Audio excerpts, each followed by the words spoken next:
Hey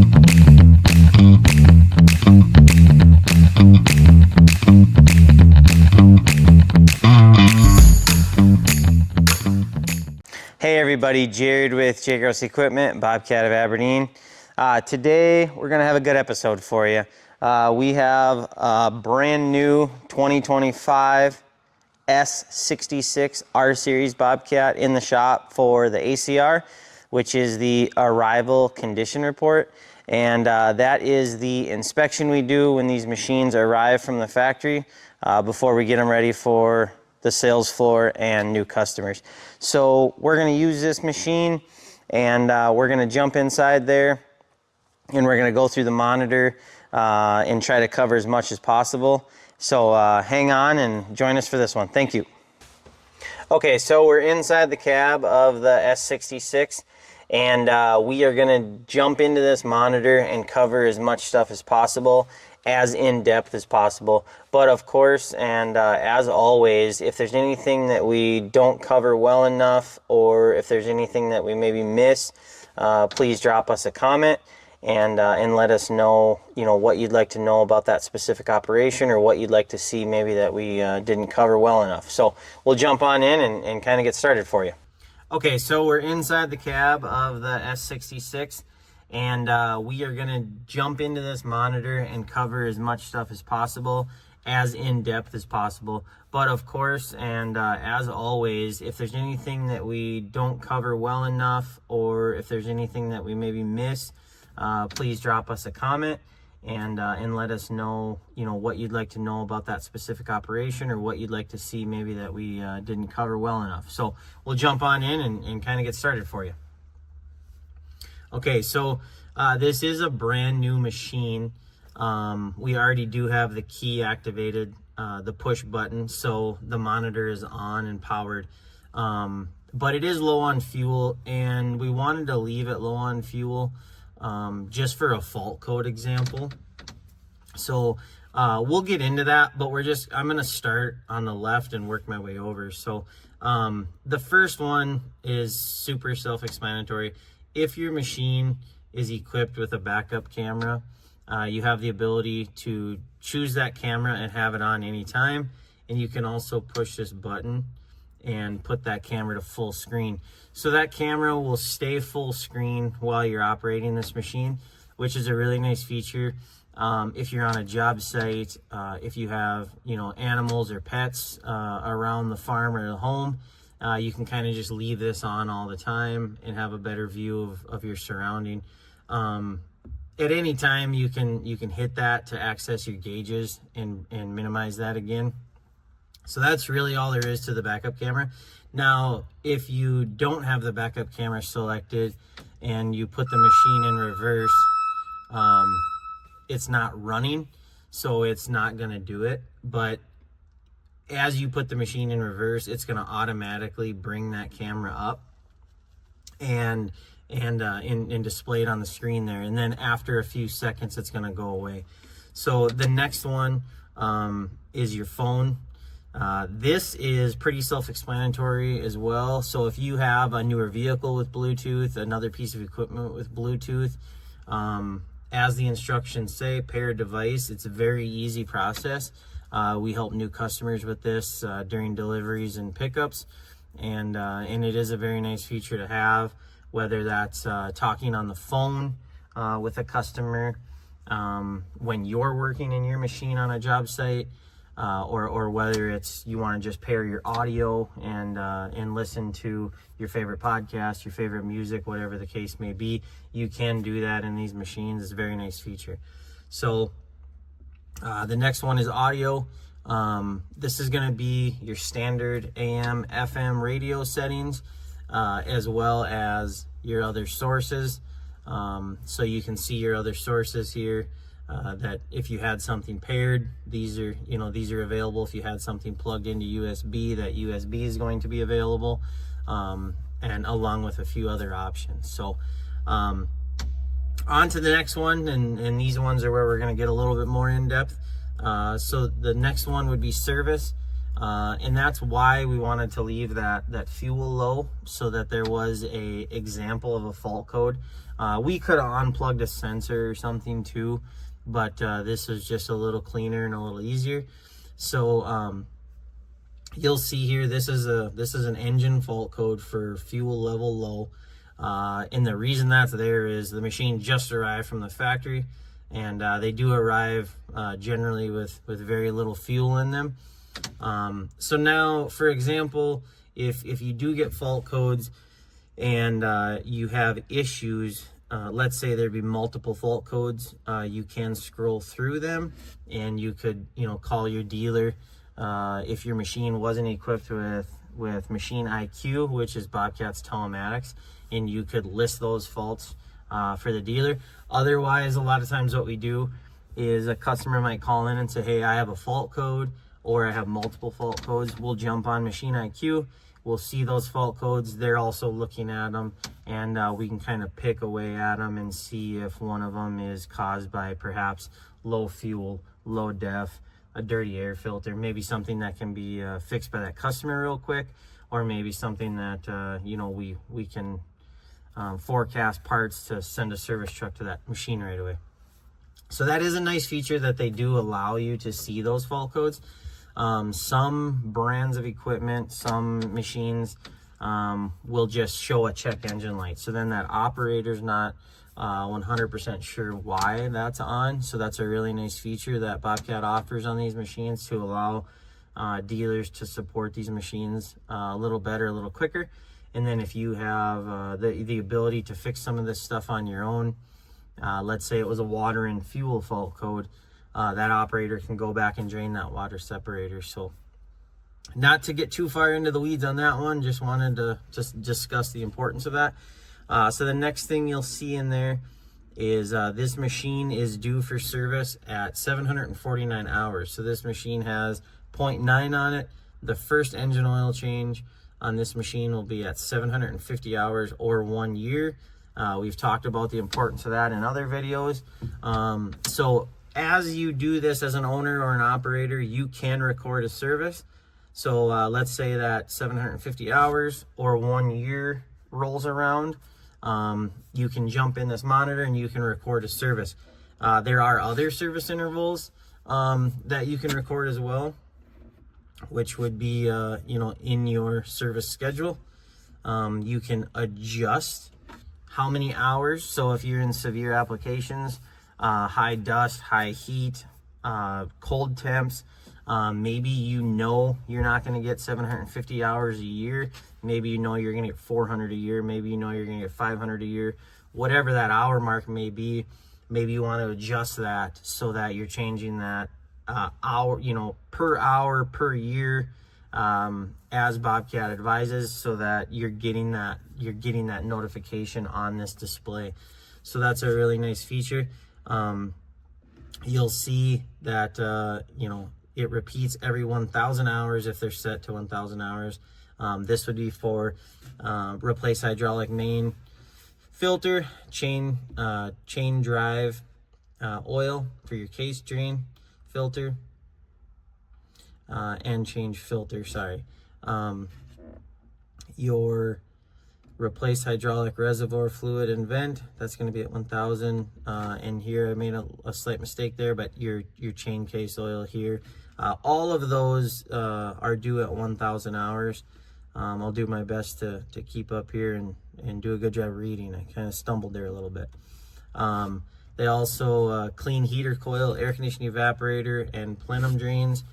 We have an in-depth video on that shows this cab up and shows the back of that HVAC system, where you can access that to clean that drain and service that unit and clean that unit.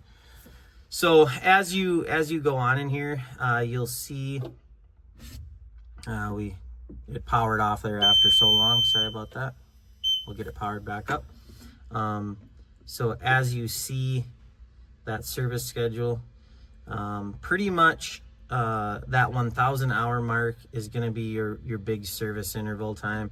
Every 1,500 hours is replace coolant, and as time goes on, there'll be other things to do as well. And that's a little bit more in-depth than the operator's manual.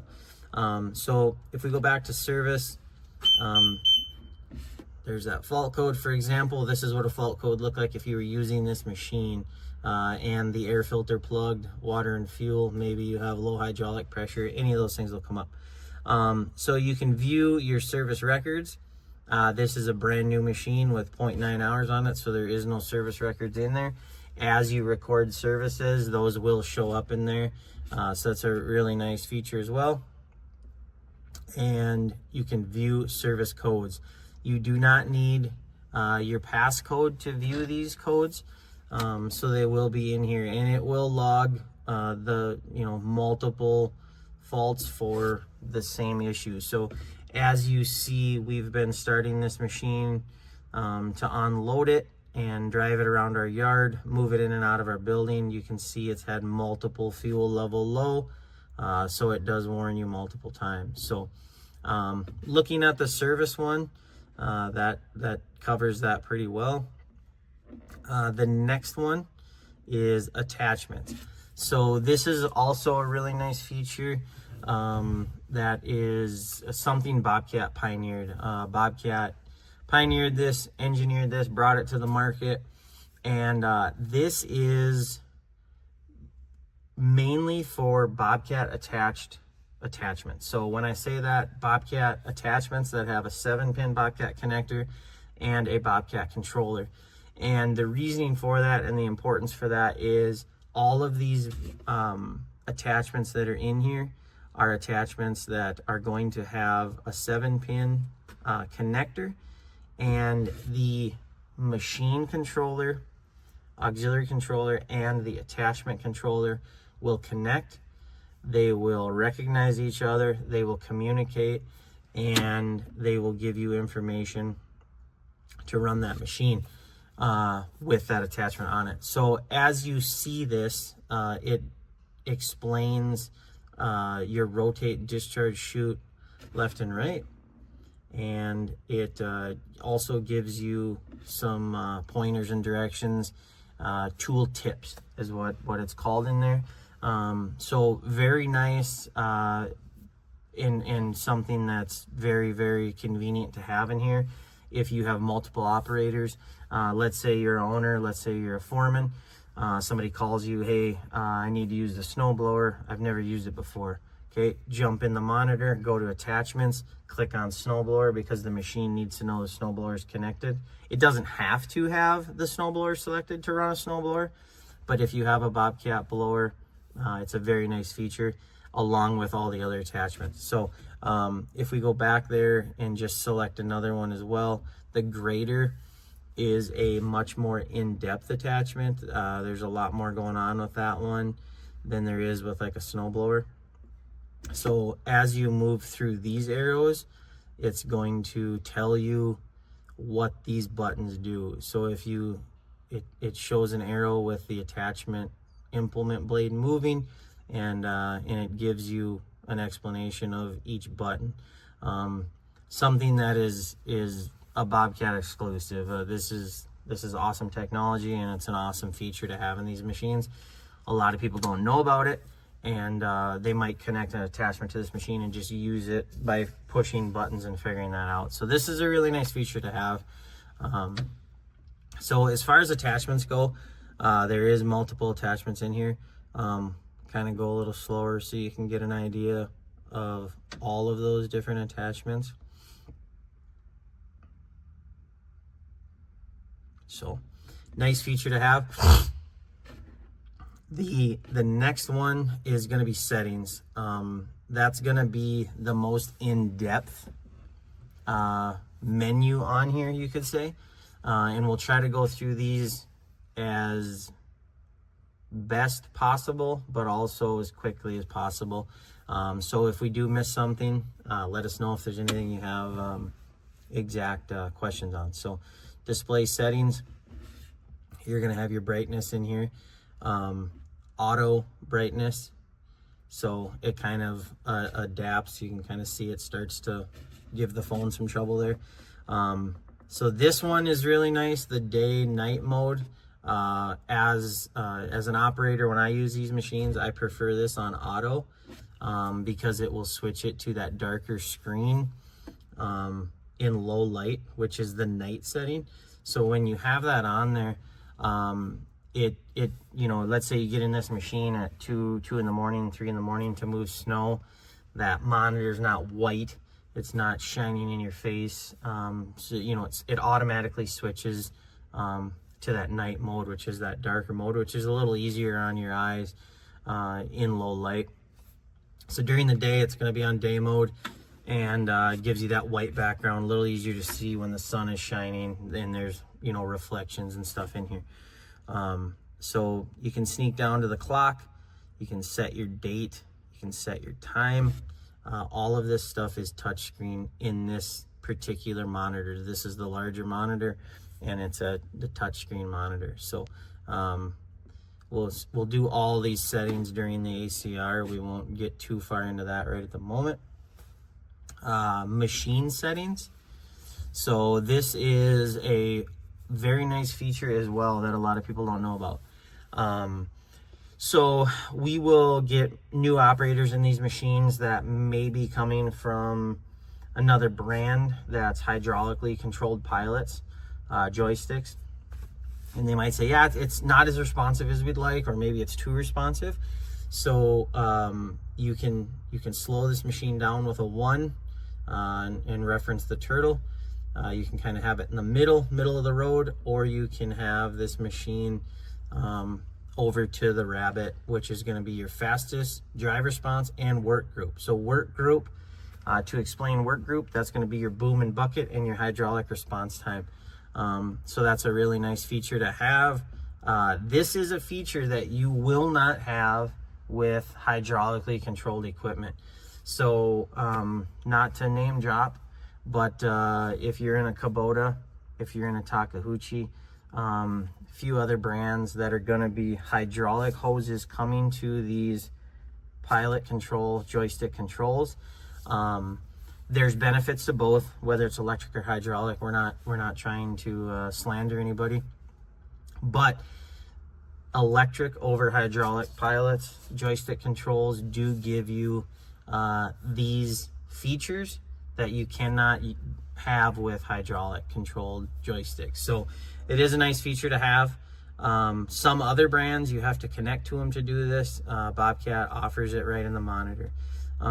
So moving on to speed management, which is one of my favorite and most overlooked options of, once again, electronically controlled machines. So anybody that might argue that they like a hydraulic controlled machine, I would agree that they have their place and they're nice, but you get so many more operator features with electronic controls, and this is one of them. So once you select this, you can use these buttons right here to turn this on and off. So and you can control this speed on here. So as you're mowing, tilling, mulching, snow blowing, multiple other things, some of our customers use this for the Bobcat grader attachment. So if you're inside of a new steel building construction and you're grading out a 100 by 200 floor for a warehouse, you can creep that machine down for as slow as you'd like to accommodate for the grade application. And let's say that subsurface is maybe soft, and the faster you go, the more bounce you're getting. So you can slow this machine down with speed management. It's unavailable, you know, because the machine's not running, and it knows that. I don't have the lap bar down or anything, so I can't adjust it right now, but it shows you the buttons to use. Once again, if you're new to these machines, if you're new to this option, it shows you exactly how to use it, and it's right on your left joystick, which is your drive joystick. So moving on to the next one in there. Sorry, we powered off again. It automatically powers off after so long to avoid, if an operator leaves this key on and jumps out of this and leaves for the day, it won't run the battery down. So we'll jump back into settings, machine settings, and steering drift. So steering drift is another option that a lot of customers don't know they have the ability to do. And as a machine wears, and as a machine, let's say over time, let's say it's 500 hours, 1,000 hours, 2,000 hours, they will change in characteristics and how they operate. You know, the other thing you have to be sure about is if your steering drift is giving you grief and you need to adjust it, you need to make sure you don't have a low tire if you're on a wheeled skid steer like we are today. And there are other variables, even with track machines. If one track's wore more than the other, if they've ever had one track replaced or something, it can affect that.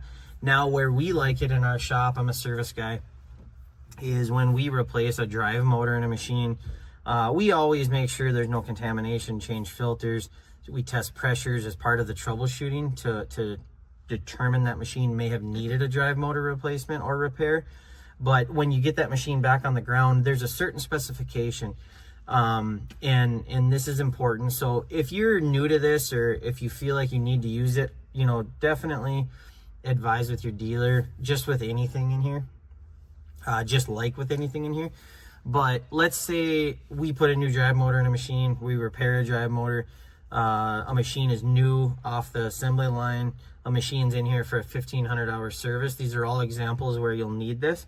But there are specifications. So for quick, easy math, we're gonna just talk that if you drive 100 feet straight, we want a certain amount of drift left or right. So let's just say, easy math, this is different for certain machines, certain applications, but 100 feet forward, we don't want it to move any more than, let's say, 5 feet left or right. So we can use this to dial down that machine. Now, if you have a machine that you say, hey, it was working good, I was using it real hard, and all of a sudden, when I drive 100 feet now, it veers 50 feet.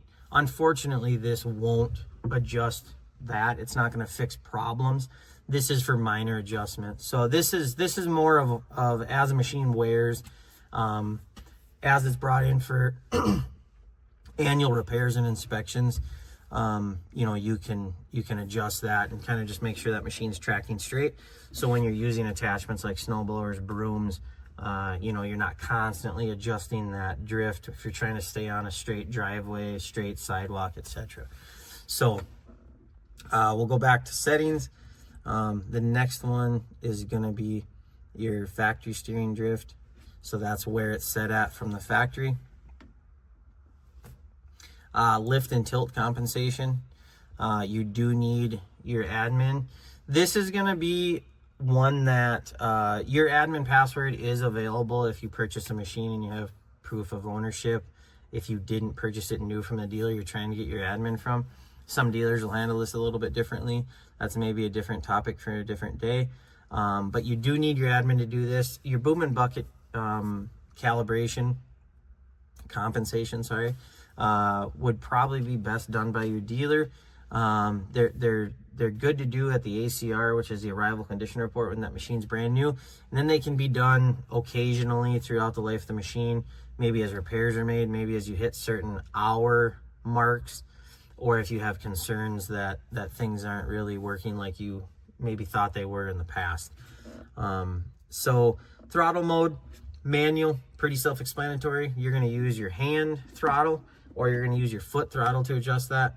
Auto idle is going to, you step out of this machine to check grade on a job site, you step out of this machine to open a gate at the farm, it's going to auto idle down to an idle to save fuel and save on engine wear and tear. So those are as easy as just clicking those. And then auto throttle. So auto throttle is load sensing. So as you drive this machine, the more joystick you push, the more throttle you get. The more operations you use, the more throttle you get. That's 100% operator preference. We have operators and customers that use all three of those throttles, not at the same time, obviously you can't, but we have people that use one of the three, I should say, for multiple reasons. Auto idle delay time. That is, if you let off your joystick and it idles down right away and that's annoying to you on the job site or the farm, you can adjust that from 5 seconds and you can kind of keep going there. So that just gives you the ability to have a little bit more delay so that you have a faster response when you go back to operate that machine. Decel pedal, you can use your foot throttle pedal as a decel. So if you are coming up to something and you have your hand throttle set and you want to decel with your foot throttle, kind of a neat option, an option a lot of people don't know about. I don't know of a lot of people that use it, but maybe now that you know your machine has it, you might use it a little more. So trying to sneak through here as quick as we can. So security settings, this is where you will also need to verify your admin. If you buy a machine brand new, you will get that admin. If you buy a machine used, as we talked a few minutes ago, you'll have to just verify that you own that machine, depending on who you purchase it from. So this machine, we're going to type in that admin, and then we're going to confirm it. And this is where you're going to see your security settings. So manage operators. The only one in here right now is admin. You can select add an operator and you can put in their name. You can have as many in, now I shouldn't say as many as you want in here, but you can add multiple operators in here and you can have their name and it will track data from those operators. If you have a job site or a farm and you have 10 employees, 5 employees that are going to be operating this machine, you can give each one of them their own code and you can see the data from that operator. So it's a pretty neat feature to have. Machine lockout, that is going to be, if you select machine lockout, that is going to require the password to access this machine. We're not looking to do that right now. Quick start is on right now. You can have quick start on with the password, so it'll allow you to start the machine and warm that machine up, but you won't be able to operate it until you put in your password. Auto lock time at key off. This one is one that some people aren't aware of. We generally set them to 15 minutes with the customer's approval, so that way if you get out of it, go do something and you remember you need to also move another piece of some material or something, you can jump back in it up to 15 minutes and still start it without having to verify that password, just so you can be a little bit more quicker and efficient. You can set it to immediate, and then you can do 5 seconds, 10 seconds, etc. So we generally will set them at 15 minutes, so you have a little bit more time if you do need to get in and out of them. So we'll leave that alone for now. System sleep time at key off, it's 4 hours. You can adjust this. Not really anything we run into much. Most operators don't adjust that, I would say. Most owners don't adjust that, but you certainly can. Password, error, lockout, pretty self-explanatory as well. So we'll move on to operator statistics. As you get more hours on this and as you add operators, you'll see these statistics right here. This is gallons per hour, idle hours, and total fuel. So you can see that it's used 0.7 gallons, and then it's got your tally here. So you can reset them just like a trip in a vehicle. Job clocks. Let's say you're charging by the hour to move snow. Let's say you're charging by the hour to do anything. You can add a job clock and you can keep track of time in here. So there's a lot of apps out there nowadays for time tracking and stuff like that, but this is also an option if you need it. And language settings. So this machine has multiple in it, depending on where you're at in the world. We got to key off again because we were running too long there. Oops. So We were in language settings, so you can see all those depending on where you're at in the country or the world. You can adjust these. Different operators may want to adjust them. Doesn't matter where you're at in the world. You can adjust your units to metric and English. Your camera settings. You can add backup lines to it. And you can adjust the backup lines. You can see how those get wider and narrower. So you can do your center line.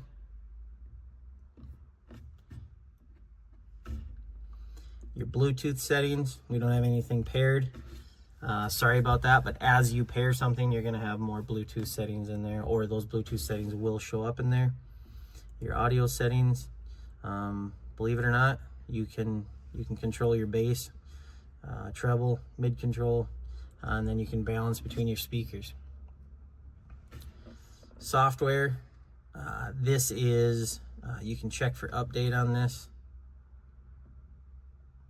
Sorry about that, it's not giving me a prompt there, but as I was going to say, if it is ready for an update, that's something you'd want to reach out to your dealer about and have your dealer update it.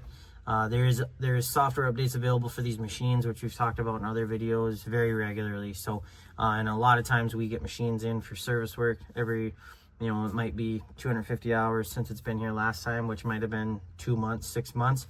And there's often software updates available, so we'll take care of those. And that does it. That is the display on these. If we missed anything, if you want to know more about anything in specific, let us know in the comments. If you'd like to see joystick controls, if you'd like to see dash controls, let us know. We'll do the best we can to keep bringing you this Bobcat content as regular as possible and as accurate as possible. So thanks for joining us today. We hope this was good information, and we appreciate you guys watching. If you would, we would appreciate a like and subscribe, and have a great day. Thank you.